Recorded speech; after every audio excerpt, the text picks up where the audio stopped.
আমার আমি বলতে চাই, যেই ক্রিকেটার আমাদের জাতির জন্য সম্মান কুড়িয়ে নিয়ে আসবে, সম্মান বয়ে নিয়ে আসবে, সেই ক্রিকেটার যদি এরকম একটি নৈতিক স্খলনজনিত অপরাধ করে আমার জাতির ক্রিকেটারদের সম্মান মাটির সাথে মিশে দেয়, তদন্ত করে যদি সত্যি তাকে অপরাধী হিসেবে পাওয়া যায়, বাংলাদেশ সরকার এবং ক্রিকেট বোর্ডের কাছে আমি দাবি জানাবো, 1 ঘন্টার জন্য তাকে দলে রাখা যাবে না, যাবে না, যাবে না। আপনারা কি মনে করেন এরকম একটা অপরাধ করা সত্ত্বেও ওই জাতীয় দলে তার স্থান হওয়া উচিত? উচিত।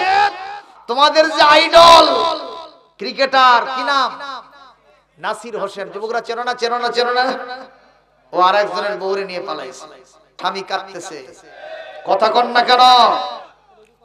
আল্লাহ কোরআনে কারীমে বলেছেন, আল মুতাল্লাকাতু ইয়াতারাব্বাসনা বিআনফুসিহিন্না সালাসাতা কুরুইন, একজন যদি তার বিবিকে তালাক দেয় অন্তত 3 হাইজকাল পর্যন্ত আরেক জায়গায় বিয়ে হওয়ার জন্য তাকে অপেক্ষা করতে হবে। কয় হাইজ?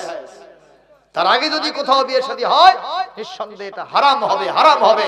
যদি তার সাথে সহবাস হয় জিনা হবে, ধর্ষণ হবে। কথা বল, নিষেধ কার? বিধান কার? আল্লাহ কর্তৃক জারিকৃত বিধানকে, হারামকে যে হালাল জানে তার সাথে বাংলাদেশের সম্পর্ক থাকতে পারে না, পারে না, পারে না। ওরাই শুধু আমার জাতির সম্মান বয়ে নিয়ে আসছে। কথা কোন? ক্রিকেট খেলতে যায় বিদেশে, যদি এক জায়গায় যেতে আর 14 জায়গায় খবর নেই, যায় ফুলের মালা নিয়ে আসে, জুতোর মালা নিয়ে, অনেকে পচা ডিম মারে এয়ারপোর্টে। কথা কোন না কেন? কিন্তু আমার দেশের ছোট্ট ছোট্ট সোনামণিরা যে মাদ্রাসা আপনারা করতেছেন, এরকম মাদ্রাসার ছোট্ট ছোট্ট সাফরাদা হাফিজি মাদ্রাসার আমার আরিফুল ইসলাম, আমার নাজমুস সাকিব, আমার ফজল রব্বি আদেল, বিশ্বের যে যে জায়গাতে ইন্টারন্যাশনাল কেরাত কম্পিটিশন হয়েছে, মিশর বলেন, আরব আমিরাত বলেন, ইরাক, ইরান, সৌদি আরব, মক্কাতুল মুকাররমা, মদিনাতুল মুনাওয়ারা, তুরস্ক বলেন, যেখানে যেখানে ইন্টারন্যাশনাল কেরাত কম্পিটিশন হয়েছে, যতবার গেছে আমার ছোট্ট ছোট্ট সোনামণিরা বিশ্বের 100টা 120টা দেশকে ফেল করাইয়া দিয়া কোরআন তেলাওয়াতের মাধ্যমে এই বিশ্বে বাংলাদেশের লাল সবুজ পতাকা আসমানে, আকাশে, বাতাসে পটপট করে উড়ে দিয়েছে। জোরে কোন সুবহানাল্লাহ, জোরে কোন সুবহানাল্লাহ।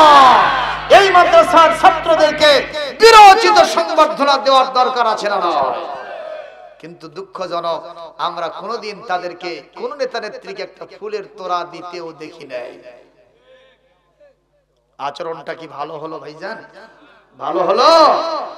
ওই যে একটা কথাই আছে, যারও সিলাই সিন্নি খাইলা মোল্লা চিনলে না। কথা কয় না? আমার গত পরশুদিন প্রোগ্রাম ছিল সাতক্ষীরা জেলার শ্যামনগর উপজেলায়, একেবারে সাগরের কাছেই বর্ডার, এবং ওখান থেকে 0 পয়েন্ট অত্যন্ত কাছে, এবং সুন্দরবনটাও খুবই কাছে, মাত্র 15 মিনিটের রাস্তা সুন্দরবন। তো আমি সেখানে গিয়ে দেখে এসেছি, বাংলাদেশটা তো একটা ধাক্কায় সমুদ্রে গর্ভে চলে যাওয়ার কথা।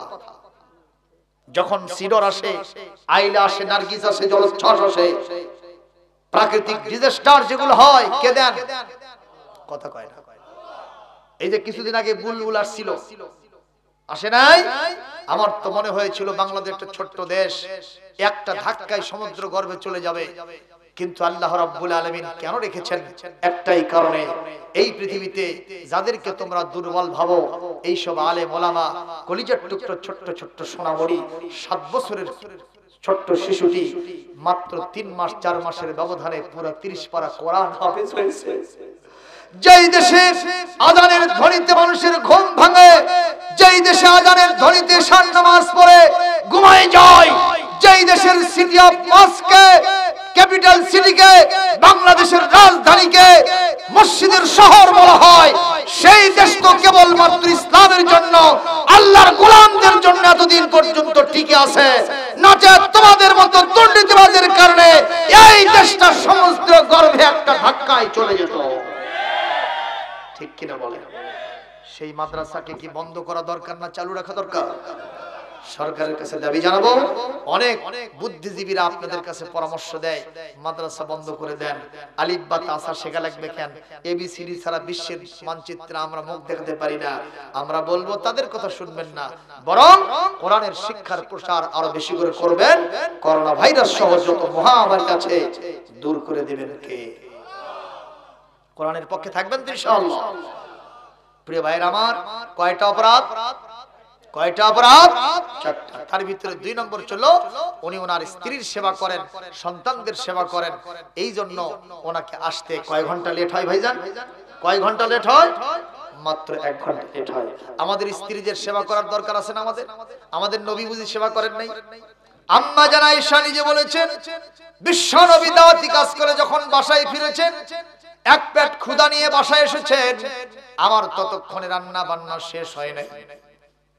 আল্লাহ রাসূল এসে আমার কাছে খাবার চাইছেন। আমি বলেছি, ইয়া রাসূলুল্লাহ, এখন পর্যন্ত আমার তরকারি রান্না হয় নাই, এখন পর্যন্ত আমার রুটি বলা হয় নাই। হুজুর প্রকঞ্চিত করেন নাই, চোখ মোটা করে তাকান নাই। হুজুর আমার পাশে বসে তরকারি কুটেছেন, রান্নার জন্য জাল ঠেলে ঠেলে আমাকে সহযোগিতা করেছে। জোরে বলেন সুবহানাল্লাহ। আল্লাহর নবীর স্ত্রীরা বলেছেন, আমাদের ঘরের ভিতরে কোনো দৌলত ছিল না, আমাদের ঘরের ভিতরে মডার্ন ইকুইপমেন্টস ফর পিস, শান্তির জন্য আধুনিক উপকরণ বলতে কিছুই ছিল না, কিন্তু বিশ্ব নবীর সাথে মহব্বত আর ভালোবাসায় পুরা ঘরটা আমাদের ভরা ছিল। আমাদের মন বলতো, ডিসি লাগবে না, এসি লাগবে না, কালার টেলিভিশন লাগবে না, ডিপ ফ্রিজ লাগবে না, খাট পালঙ্ক কিছুই লাগবে না, নবীজি যদি আমাদের সাথে থাকেন আমাদের গোরা পুরো ঘরটা যেন আল্লাহর জান্নাত হয়ে যায়। জোরে বলেন সুবহানাল্লাহ। আল্লাহর নবী কি ভালোবাসা স্ত্রীদের সাথে। আম্মা জান আয়েশা বলেছেন, আমি গোশতটা সিবায়া রেখে দিয়েছি, বিশ্ব নবী আমি যেখানে মুখ লাগায় গোশতটা সিবেছি ওই জায়গাতে হুজুর মুখ লাগায় গোশতটা আবার খাইছেন। আমি গ্লাসের যে জায়গায় ঠোঁট লাগায় পানি পান করেছি, বিশ্ব নবী আমার হাত থেকে গ্লাসটা নিয়ে ওই জায়গায় ঠোঁট লাগায় পানি পান করেছেন। ঘৃণা করেন নাই, বরং ভালোবাসা দিয়া আমাদের ভিতরে তিনি সুন্দর পরিবেশ তৈরি করে রেখেছে। আজকে আমরা বিবির প্লেটে অনেক স্বামী আছি, ভাতই খাই না, কথা কয় না। বিবির গ্লাসে পানি খায়, কয় তোর মুখের গন্ধ সর, কতক্ষণ আছে না নাই, আছে না নাই। এগুলো করা যাবে না। যে বিবিটারে আপনি নিয়ে এসেছেন, ওনাকে মানুষ করার জন্য ওনার পিতামাতাকে অনেক কষ্ট সহ্য করতে হয়েছে, কাঠখড়ি পোড়াতে হয়েছে, ঠিক না বেটি? একজন অতিথি বলেছিলেন, ওই স্ত্রীটাই তো আপনার জন্য মহা সম্পদ, কেন আপনি তার থেকে মোটর সাইকেল চান, কেন আপনি কালার টেলিভিশন চান, আপনি কেন বাড়ি করে নিতে চান, যৌতুক নামক কৌতুক করতে চান? স্পষ্ট ভাবে জেনে নেন এবং সিদ্ধান্ত নিয়ে নেন। শুকুরের মাংস খাওয়া, শিয়ালের পায়খানা খাওয়া যেমন হারাম নিকৃষ্ট, কন্যা পক্ষের থেকে বর পক্ষ ডিমান্ড করে দাবি করে টাকা পয়সা আদায় করা ওই রকম নিকৃষ্টতম ভোগ হবে। যখন ঠিক না বেঠিক? এটা কি খাওয়া যাবে? খাওয়া যাবে, কিন্তু এখন খাওয়া হচ্ছে না। হচ্ছে না। এমন কোন পরিবার আছে যেখানে হয় না? তবলিগে সিল্লে দিয়ে আসছে, 10 বার হজ করে আসছে, বেটা এখন মাস্টার ডিগ্রি হোল্ডার, সরকারি চাকরি পাইছে, একের পর এক আসতেছে ঘটকেরা। কারা আসতেছে? ঘটকেরা আসে মুরব্বি ধরে, মুরব্বি ওদের মনের চিন্তা, মুরব্বি যেহেতু ভালো হয়ে আসছে ওনাকে ধরি, তাহলে আস্তে করে বিয়েটা হবে, কোনো শর্ত হবে না। মুরব্বির কাছে আসাও সারা, মুরব্বি জব দেওয়া সারা, বাবা ওগুলো আমি হস্টস করে আসছি, সংসারের সব দায়িত্ব ছেড়ে দিছি, ওগুলোর সাথে আমি নাই। আর এক বুলো ভাই আছে অমুক জায়গায় থাকে, ওর সাথে কথা কোন আছে না নাই? আছে না নাই? তুমি হুজুর, তুমি মুবাল্লিগ, তুমি হাজী গাজী, তুমি কি টেকনিক করো, তার চাইতে মহা টেকনিক ওলাকে। তোমার মনের খবরও তিনি জানেন। ইয়ালামু খাইনাতাল আয়ুনি ওয়া মা তুখফিস সুদূর। অন্তরে কি গোপন রাখছো, চোখের লুকোচুরি কোন দিকে খেলো, কোন দিকে টেঙ্গুল মারো, কোন দিকে চোখ টিমিজ দাও, চোখ মারো, এটা আমার আল্লাহ জানে। সুবহানাল্লাহ। জোরে বলতে পারলেন না মিয়া? এইজন্য বিবিরে মহব্বত করব। এই মহব্বত করলে গুনাহ না সওয়াব? কি সওয়াব হবে জানেন? রাসূলুল্লাহ বলেছেন যদি মহব্বত করে স্ত্রীর হস্ত ধারণ করা যায়, যদি প্রেমের দৃষ্টিতে স্ত্রীর দিকে তাকানো যায়, সগীরা গুনাহ মাফ। আর জোরে কোন সওয়াব দিয়ে আপনার জীবনটা মালামাল হবে। এখন বিবিরে বাদ দিয়া যদি কোনো ঘষিটি বেগমের দিকে তাকান, অক্সিজেন বেগমের দিকে তাকান, বাতাস খাতুনের দিকে তাকান, তাহলে সওয়াব হবে নাকি? কেঙ্কা গুনাহ হবে জানেন?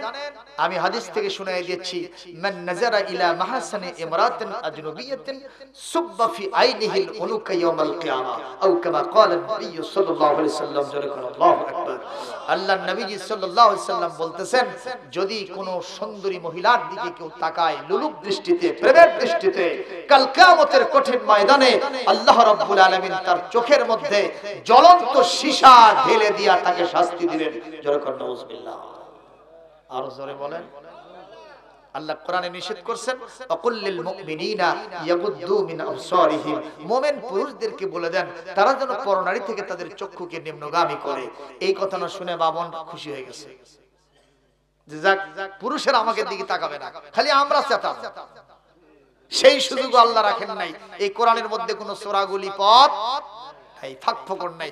আল্লাহ পরের আয়াতে বলতেছেন সূরাতুন নূর, আল্লাহ বলে কুল্লিল মুমিনাতি ইয়াগুদুদনা মিন আবসারিহিন্না। হে রাসূল, আপনি মুমিনা নারীদেরকে বলে দেন তারা যেন পরনারীর দিকে, পরপুরুষের দিকে লুলুপ দৃষ্টিতে, প্রেমের দৃষ্টিতে কখনো না তাকায়। জোরে মারহাবা, আরো জোরে মারহাবা। এই উভয় গ্রুপ যদি উভয় দায়িত্ব পালন করি, এই সমাজে জেনা ব্যভিচার বাড়বে না কমবে? কথা বলেন।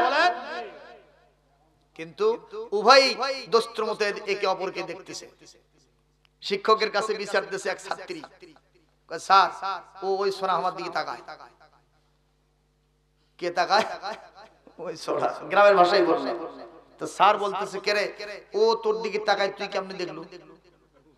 আমি একবার না তাকাছ না, আছে না নাই? তার মানে সব সমস্যা সব জায়গায় পঞ্জীভূত অবস্থায় আছে। ঠিক না? ঠিক। আমাদের দেশের কাক কি দোষ দেব কোন? ইমাম সাহেব নামাজ পড়তেছে, পিছনে দুইজন মুসল্লি। এই গরমের দিনে কারেন্ট চলে গেছে। এক মুসল্লি বলতেছে, হুজুর কারেন্ট চলে গেছে, নামাজ সংক্ষিপ্ত করে। পাশের মুসল্লি কইবে নামাজের মধ্যে কথা কওয়া হয়। এই কথা না শুনে ইমাম সাহেব বলতেছে, এই জন্য তো কথা করছি না, খালি তেলাওয়াত চালাচ্ছি। আচ্ছা আপনারা বলেন, কথা কি কেউ বাদ দিছে? বাদ দিছে। এই সমাজের এমন কি আছে আপনি বলেন যে সমস্যার মধ্যে নাই, যার গুনাহ নাই, যার অপরাধ নাই? কথা বলেন ঠিক না ঠিক? আমি কোরআন থেকে দলিল দেব। গত জুমায় আমার মসজিদে কথা বলেছি, সর্বপ্রথম বাংলাদেশের হুজুরদের তওবা করা দরকার। ঠিক আসছে না? জোরে আরো জোরে কর। গত জুমায় যখন এই আওয়াজ করছি, দেখি এক মুসল্লি জোরে লাফে উঠে বলছে ঠিক। আমি বললাম, বাবা এত তেজ কে? হুজুরা ধরছি, হুজুরা ধরছি। প্রিয় ভাইয়ের আমার, হুজুরের সমস্যা হলে সব লাফে ওঠে। যত দোষ নন্দ ঘোষ, সত্যটা বললেই দোষ। কথা বলেন না কেন? হুজুরদের আগে তওবা করতে হবে। শুধু হুজুর নয়, পীর নয়, পয়গম্বর নয়, ওলি নয়, গলি নয়, হাজী নয়, শুধু নামাজি নয়, মুবাল্লিগ নয়, ইসলামী আন্দোলনের মুজাহিদ না, সবাইকে তওবা করার জন্য নির্দেশ দিয়েছেন কে? আমি এই মুহূর্তে কোরআনে কারীমের 24 নম্বর সূরা 18 নম্বর পারা সূরাতুন নূর আয়াত নম্বর 31 31 নম্বর আয়াত তেলাওয়াত করে আপনাদেরকে শুনিয়ে দিচ্ছি। তেলাওয়াত শোনার সাথে সাথে জোরে আল্লাহু আকবার বলতে হবে। পারবেন? ওয়াতুবু ইলাল্লাহি জামিআ আইয়ুহাল মুমিনুন